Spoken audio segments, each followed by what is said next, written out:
Ngapunten Bu Nusil, Ustazah Nusila, untuk tadi talak itu perlu saksi mboten nggih? Iya Bu, Tapi adabnya iya. Kalau syaratnya tidak sampai syarat, tapi nggih. adabnya iya. Karena supaya jelas ya, tidak sembarangan ngucapin talak gitu ya. Karena tidak ada saksi, dengan adanya saksi itu kan bisa dipertanggungjawabkan gitu. Ada Terus nggih. pertanggungjawaban moral lah gitu. Oke. Terus untuk kalau misalnya ini kan kalau di masyarakat itu kan banyak yang sama-sama tidak tahu ya. Nah, ketika keceplosan itu atau apa itu yang melegalkan atau mensahkan bahwa talak itu sudah jatuh atau tidak. Apakah harus di pengadilan atau apa Oke. secara orang awam itu boleh memberikan decision itu? Ya, ya ini yang agak menjadi polemik ya di negeri kita karena ada HKI ya, hukum kompilasi Islam gitu ya. Kalau secara syariat talak itu jatuh terjadi meskipun belum sampai pada proses pengadilan sebenarnya. Cara syaratnya itu terjadi gitu. Tapi secara resminya itu diproses melalui pengadilan sehingga ketika kita menikah itu mendapatkan akta nikah, ketika kita bercerai itu juga harus ada akta cerainya. Ini untuk pengurusan legal hukum ya Bu ya, legal hukum secara warga negara begitu kan.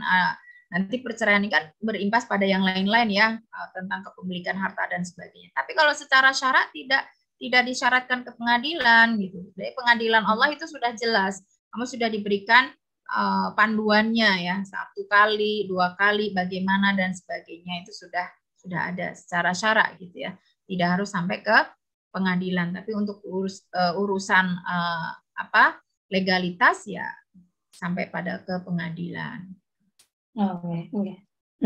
Ngapunten di sini mungkin ada 3 pertanyaan, tapi mungkin ada beberapa yang sudah dijawab. Yang saya bacakan saja, mungkin nanti bisa dijawab dengan singkat kalau misalnya sudah pernah dibahas sebelumnya. Izin tanya Ustazah, apakah kalimat talak bersyarat bisa dibatalkan, nggih? Kondisinya yang menjadi syarat belum terjadi. Jadi mungkin Ya. seperti tadi, nggih, kasus yang di materi tadi. Nggih, mohon. Baik. Bisa dibatalkan, tapi yang membatalkan itu membayar kafaroh, Ibu. Ya, membayar kafaroh ya, karena termasuk membatalkan janji kan, membayar kafaroh ya.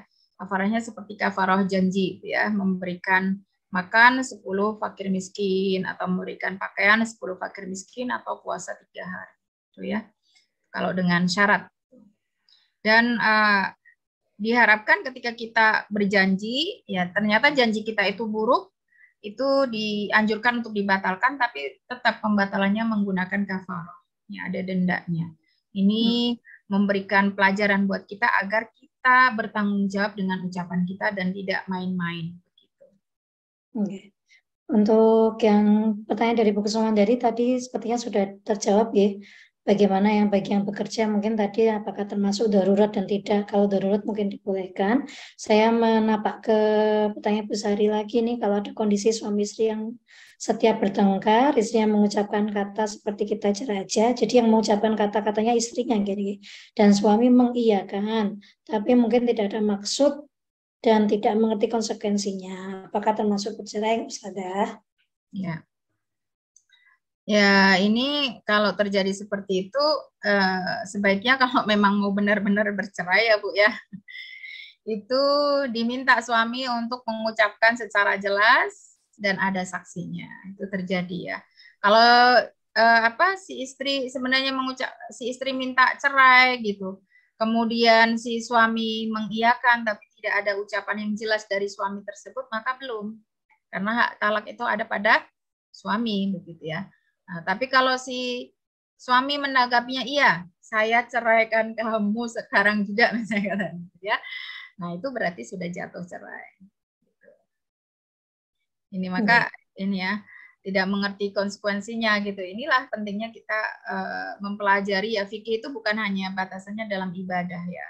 Fikih muamalah itu sangat penting untuk kita pelajari. Ini baru rumah tangga ya, belum lagi muamalah maliyah ya, tentang jual beli dan sebagainya, semuanya ada panduannya di dalam Islam sebenarnya. Itu untuk kita semua, selamat dunia akhirat begitu. Itu, Bu.